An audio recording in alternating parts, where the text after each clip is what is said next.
बच्चों के behaviours, early as के बिहेवियर्स हमें काफ़ी टफ़ टाइम दे रहे होते हैं और इस सिलसिले में बहुत क्यूरीज भी आती हैं कि छोटे बच्चे कभी भी कहीं भी अलग अलग बिहेवियर्स शो करते हैं। इसलिए मैंने प्लान किया है कि इन बिहेवियर्स पे भी हम बात करेंगे और आज जिस बिहेवियर पे मैं बात करने वाली हूँ वो है ज़िद।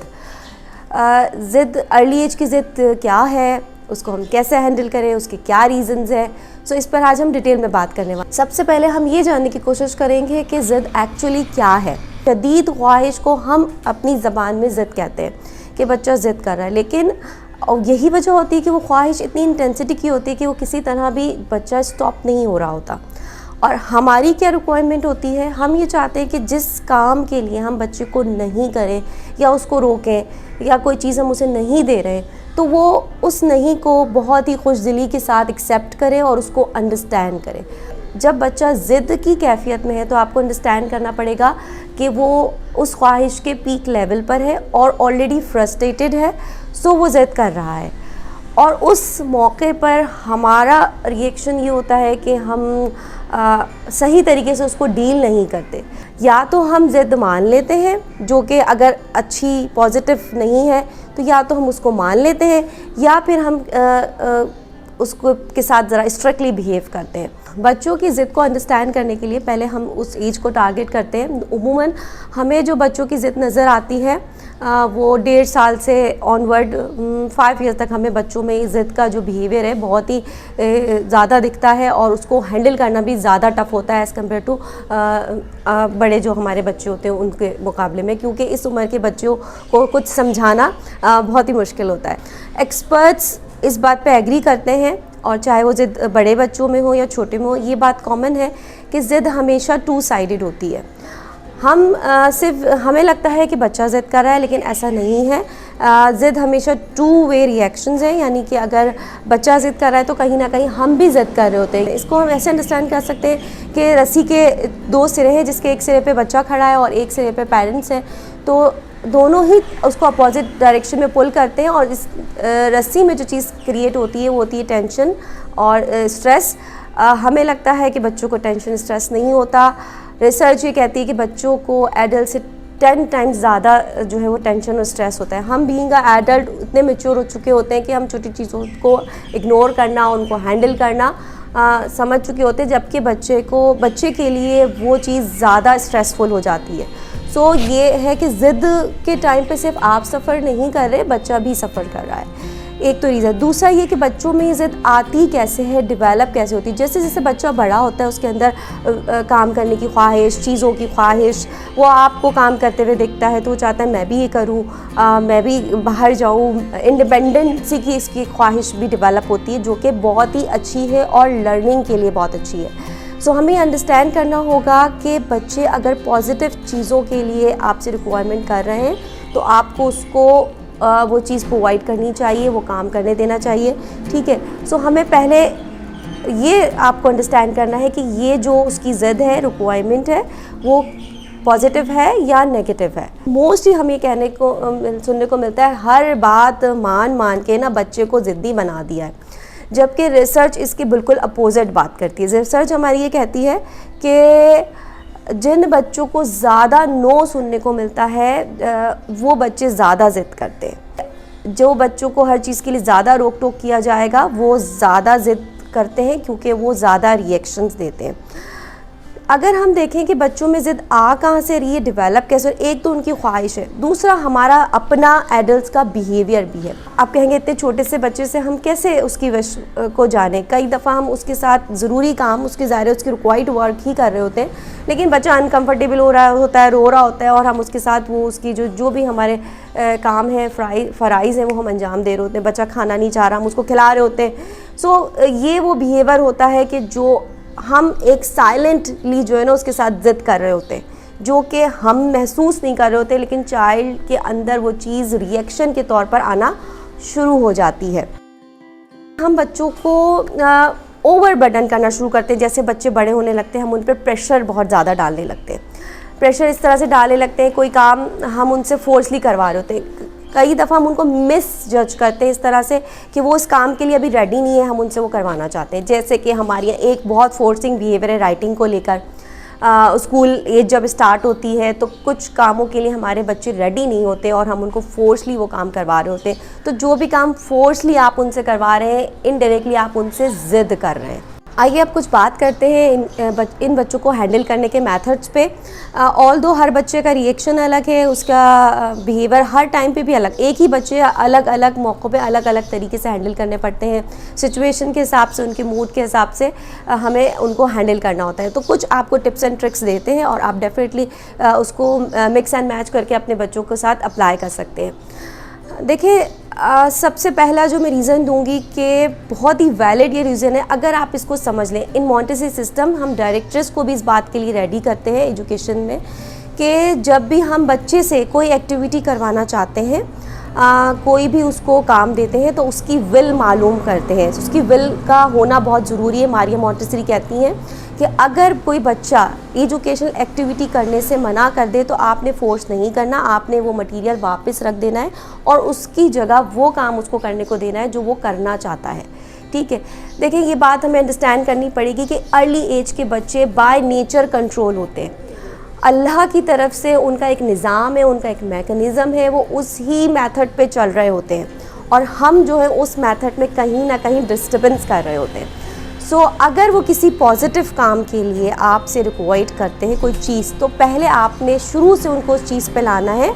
आपको समझना है कि वो ये चीज़ क्यों मांग रहे हैं, उनको ये चीज़ क्यों चाहिए। एक क्वेश्चन आपको, चाहे छोटा बच्चा हो या बड़ा, जब भी कोई चीज़ रिक्वाइर की जाए, कोई काम की डिमांड की जाए, तो आप उनसे क्वेश्चन करने की आदत बनाएं कि बेटा आपको ये क्यों चाहिए, और उसको डिस्कशन की तरफ लेके आए।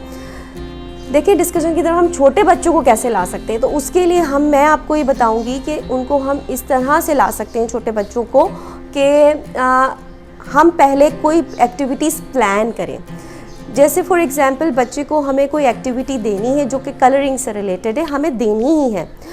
बच्चे को हम बोलते हैं भाई, उसको वो अगर आपसे रिक्वायर्ड करता है कि मुझे कलर्स चाहिए और मुझे कलर करना है, तो आप उसको कम्युनिकेशन पे लाएं। अच्छा, आपको कलर्स क्यों चाहिए, आपको किस में कलर करना है, फिर आप उससे 2-4 सवाल करके उसकी इस एक्टिविटी के लिए एग्री करें और उसको वो कलर प्रोवाइड कर दें। तो इस तरह एक अच्छे माहौल में बच्चे की प्रैक्टिस हो जाएगी कि अगर किसी चीज़ को उसे चाहिए तो उसको हम पहले डिस्कस करते हैं।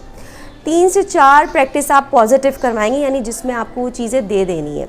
फिर आपने आहिस्ता आहिस्ता इस एक्टिविटी ऐसी करवानी है जिसमें आपको वो चीज़ नहीं देनी, और आपने अच्छे माहौल में, जब बच्चे का मूड अच्छा है, आप उसको इस चीज़ के लिए कन्विंस करें। फिर जब वो इस एक्चुअल सिचुएशन में होगा तो फिर आप उसको समझाएंगे तो वो इस चीज़ के लिए पहले से ही रेडी होगा। तो ये एक प्रैक्टिकल एक्सरसाइज है जो आप अर्ली एज से घर में करवाना शुरू कर दें। पहला हक पता है आपको क्या होता है जब वो इस दुनिया में आता है? इंडिपेंडेंसी। यानी जैसे ही वो माँ से अलग होता है, वो ऐलान कर देता है कि मैं एक अलग शख्सियत हूँ, मैं एक इंडिपेंडेंट पर्सन हूँ। तो बच्चे की शख्सियत को एक्सेप्ट करें। वो आपका जो है चाइल्ड ज़रूर है, लेकिन वो आपके जैसा नहीं है। हो सकता है उसकी ख्वाहिशात, उसकी विल, उसके काम करने का तरीका आपसे अलग हो और आपसे बेहतर भी हो सकता है। ठीक है ना? तो हम पेरेंट्स भी कहीं ना कहीं ये चाहते हैं कि हमारे बच्चे हमसे भी आगे जाएं, हमसे बहुत अच्छे हों। तो जब आप ये चाहते हैं तो उनको कहीं ना कहीं आपको इंडिपेंडेंसी अर्ली एज से देनी पड़ेगी। वो इस तरह के आपका जो भी घर है या एनवायरनमेंट है वो आपके हिसाब से डिज़ाइन हुआ है। अगर मैं छोटा सा मसला दूं कि अक्सर बच्चों को कोई टॉय चाहिए होता है, कोई चीज़ चाहिए होती है और वो उनकी अप्रोच से दूर होता है।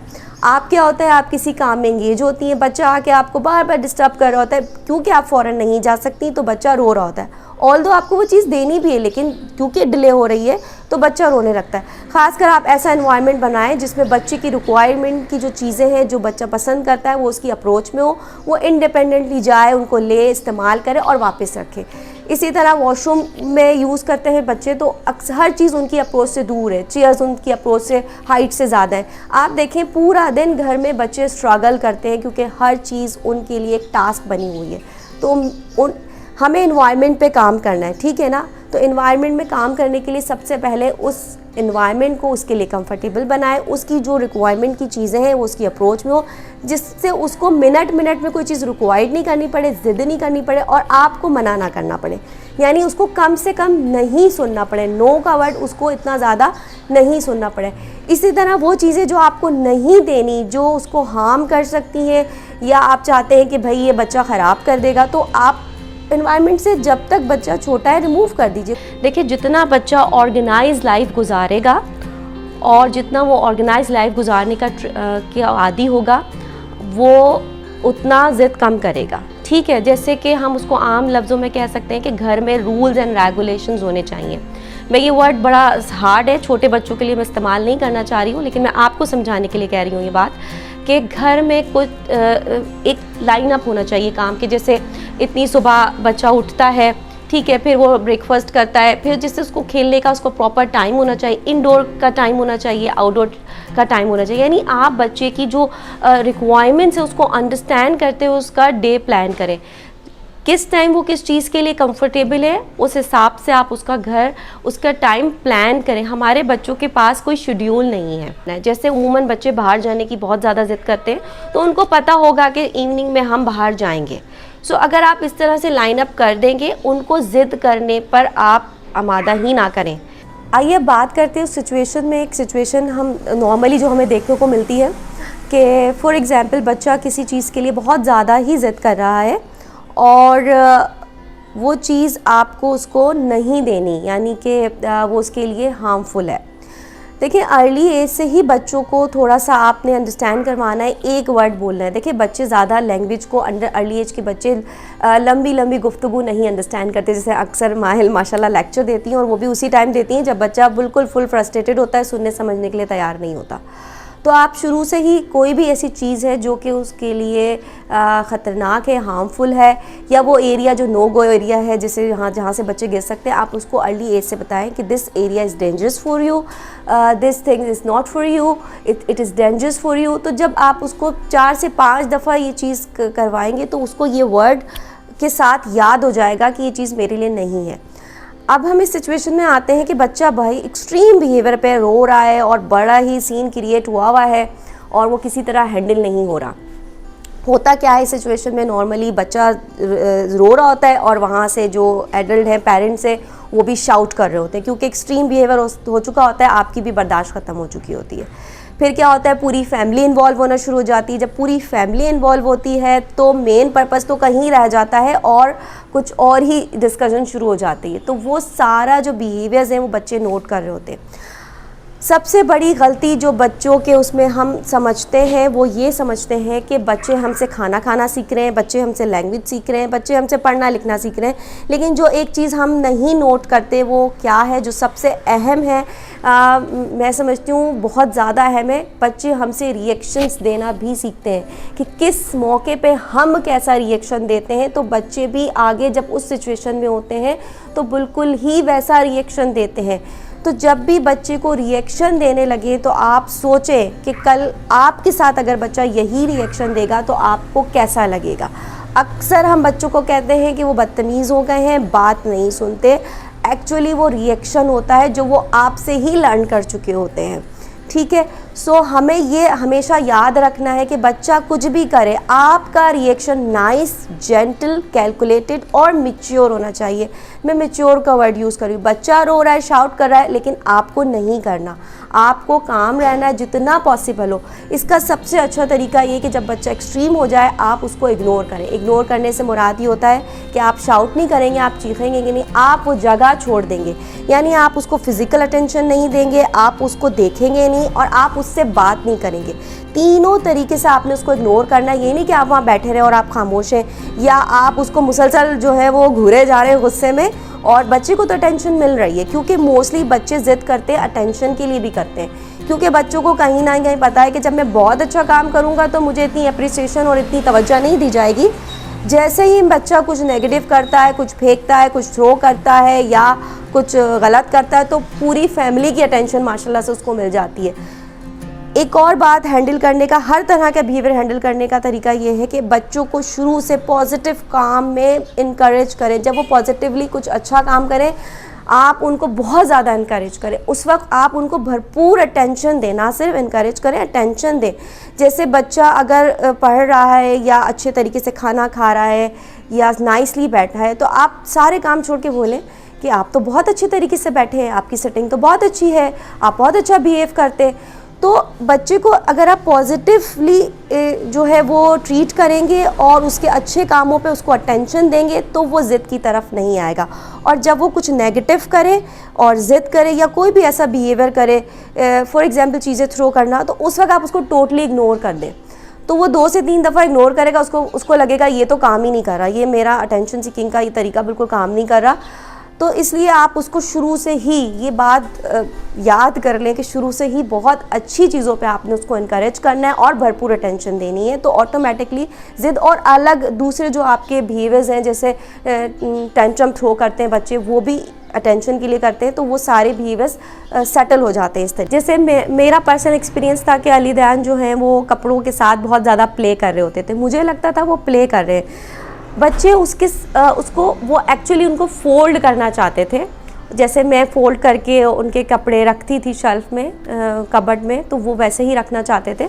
मैंने इस चीज़ को अंडरस्टैंड किया, वो एक्चुअली फैला नहीं रहे होते, वो उस चीज़ को करना चाहते हैं। चूँकि उन्हें वो आता नहीं है तो हमें लगता है कि वो हमारा काम बिगाड़ रहे हैं, उनको कर नहीं पा रहे वो, तो हमें कहीं ना कहीं उनको, यानी उनका उस चीज़ में इंटरेस्ट डेवलप हो चुका है और वो लर्निंग के लिए तैयार है। माशाल्लाह से वो अपने कपड़े अब खुद फोल्ड करके रख देते हैं और मुझे अब मैं कभी खुद भी फोल्ड कर रही होती हूँ तो मुझे डिस्टर्ब नहीं करते, क्योंकि उन्हें वो एक काम करके लर्न करना था और उससे आगे गुजर जाना था। यानी हमें थोड़े से बच्चों की बिहेवियर्स को अंडरस्टैंड करना पड़ेगा कि एक्चुअल इस बिहेवियर के पीछे उनकी क्या विश है, वो करना क्या चाहते हैं। ठीक है, नेक्स्ट हमारा आता है कि जब हम कहीं बाहर हैं, सोशल प्रेशर हम पे है और बच्चा कुछ भी कहीं भी बिहेव कर सकता है। इसमें सबसे पहले आपको अंडरस्टैंड करना होगा, इसमें कहीं भी आप विटनेस नहीं है और ना ही आपका बच्चे ने कोई क्राइम नहीं कर दिया। आई एम सॉरी टू से, स्कूल से ऐसे कंप्लेन आती हैं बच्चों के लिए, या कहीं आप जाते हैं किसी सोशल गैदरिंग में और बच्चा कुछ अच्छा नहीं करता, तो हम बच्चे को ऐसा डिस्कस कर रहे होते हैं और उसको ऐसा ट्रीट कर रहे होते हैं, आई एम सॉरी टू से, कि जैसे उसने कोई क्राइम कर दिया। ऐसी सिचुएशन में हम अक्सर बच्चों को डाइवर्ट करते हैं। ये तरीका हर वक्त नहीं होना चाहिए मेरे हिसाब से, क्योंकि अगर आप डाइवर्ट भी कर रहे हैं ना बच्चे को, तो आप किसी चीज़ के थ्रू डाइवर्ट ना करें, आप उसको एक्टिविटी के थ्रू डाइवर्ट करें। आप उसको कोई काम दें कि फॉर एग्जाम्पल वो कोई चीज़ ऐसी रिक्वायर्ड कर रहा है जो अभी आपके पास नहीं है, तो आप उसको कोई और एक्टिविटी प्लान करके दें कि आए हम राइटिंग करते हैं, आए हम मटेरियल वर्क करते हैं, आए हम कोई आप उसको ऐसा टॉय दे दें जो एक्टिविटी से रिलेटेड हो, वाटरिंग एक्टिविटी दे दें, बच्चे बहुत खुश होते हैं। सो क्योंकि चीज़ें, चॉकलेट, बिस्किट, इन चीज़ों से आप उसको डाइवर्ट ना करें, क्योंकि इससे बच्चों को फिर ये आदत बन जाती है कि वो ज़िद करने का एक नया तरीका सीख लेते हैं कि मैं इस तरह करूँगा तो मदर बोलेंगी जल्दी से मैं आपको चॉकलेट दे देती हूँ। सो कभी कोई मेथड, जैसे आप बाहर हैं एनवायरनमेंट में, उसको आप अपने लिहाज से मैनेज करें, लेकिन आप उस वक्त बच्चे पे शाउट नहीं करेंगे।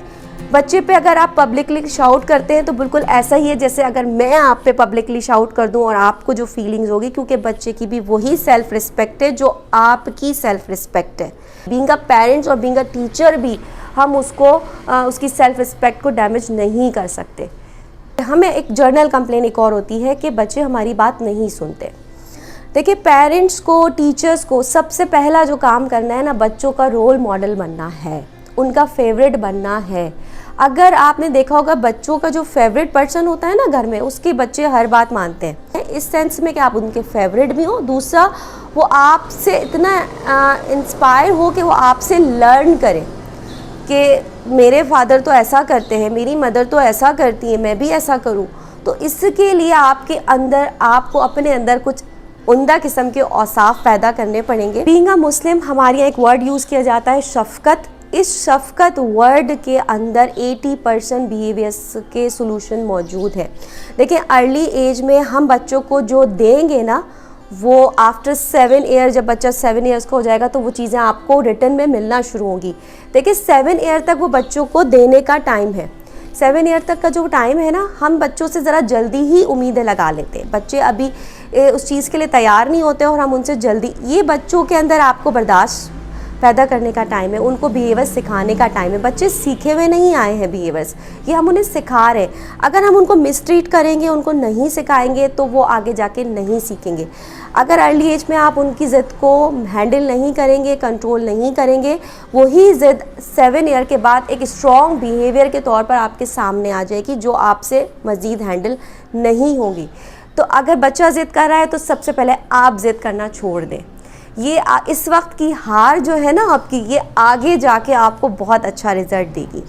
उसको कहीं ना कहीं शुरू से कन्विंस करने का आदी बनाएं, आप बच्चों के रोल मॉडल बने। दूसरी बात है कि नहीं करने से पहले आपने 100 बार सोचा है, वैलिड रीज़न आपके पास होना चाहिए उस चीज़ को नहीं करने का भी। आपके लिए भी क्यों का क्वेश्चन है, जिस तरह बच्चे के लिए क्यों का क्वेश्चन है कि आपको ये चीज़ क्यों चाहिए, तो आपके पास भी ये क्वेश्चन है कि आपको ये चीज़ क्यों नहीं देनी। आपको सिर्फ उस काम से रोकना है जो उसके लिए नुकसानदेह है। अगर वो किसी काम को करने का इंटरेस्ट शो कर रहा है, इट्स मीन कि वो अच्छा नहीं, थोड़ा सा उसको लर्न करने की ख्वाहिश रखता है, वो ऐसा है कि वो लर्न भी कर ले। हम समझते हैं कि वो सिर्फ ज़ाया ही कर देगा, डिस्ट्रॉय करने नहीं करेगा। इट्स मीन कि वो उस चीज़ को लर्न करना चाहता है, तो आपको उसको लर्न करने के लिए टाइम देना पड़ेगा। आप उसको सिखाएंगे और उसको वो करने का जब आप उसको सिखाएंगे तो डेफिनेटली वो अच्छे तरीके से वही काम कर लेगा। ज़िद को अगर हम पॉजिटिवली लें, देखिए हर चीज़, हर बिहेवियर का एक नेगेटिव है तो पॉजिटिव भी कहीं ना कहीं है। मेरा छोटा सा जो एक्सपीरियंस है, और मैं जो इतने बच्चों के साथ डील करती रही हूँ, मेरा पर्सनल एक्सपीरियंस भी है, और हमारे एक्सपर्ट्स भी ये बात कहते हुए नज़र आते हैं कि जो बच्चे ज़िद्दी होते हैं ना, वही बड़े बड़े काम करते हैं। ये बात मैंने देखी, क्योंकि उनमें लर्न करने की बहुत ज़्यादा जो है वो सलाहियत होती है। वो चैलेंजिंग होते हैं और चैलेंजेस को बहुत अच्छा जो है वो एक्सेप्ट करके और उसके साथ बहुत अच्छा डील करते हैं और बहुत आगे जाते हैं। अगर स्पोर्ट्समैन है तो उसके अंदर यही तो ज़िद होती है कि मुझे विन करना है। तो अगर बच्चा ज़िद्दी नेचर का है तो आप उसको एम्स के साथ जोड़ दें उसको। इसीलिए मैं आपसे बहुत शुरू से कह रही हूँ कि आप उसको एक्टिविटी के साथ अटैच करें। अगर बच्चा ज़िद्दी है तो उसको डाइवर्ट करें, एक्टिविटी के साथ डाइवर्ट करें। ज़िद्दी बच्चों में थोड़ी एनर्जी भी ज़्यादा होती है, थोड़े हाइपर भी होते हैं। तो जो हाइपर बच्चे हैं, ज़िद्दी बच्चे हैं, उनको हम नॉर्मलाइज वर्क के साथ करते हैं, उनको एक्टिविटी के साथ करते हैं। तो अगर बच्चा आपका ज़िद्दी है तो आप वो अच्छा स्पोर्ट्समैन भी बन सकता है। अगर वो लर्निंग में अभी अच्छा है और थोड़ा ज़िद्दी नेचर का है तो उसके अंदर ये चैलेंज होगा कि मुझे तो सबसे अच्छा ये काम करना है क्लास में। सो आप उनकी ज़िद को इस्तकामत बनाइए कि वो अपने काम में इस्तकामत पसंद हो जाए। लास्ट मेरा फुल लाइन ये है कि आपके रिएक्शंस ही बच्चों के बिहेवियर्स बनाते हैं, चाहे वो बदतमीज़ आप कहते हैं या उनकी लैंग्वेज से रिलेटेड हो या उनकी ज़िद्दी नेचर हो या वो टेम्पर टेंट्रम थ्रो करते हो। ये सब आपके ही बिहेवियर्स के रिएक्शंस हैं।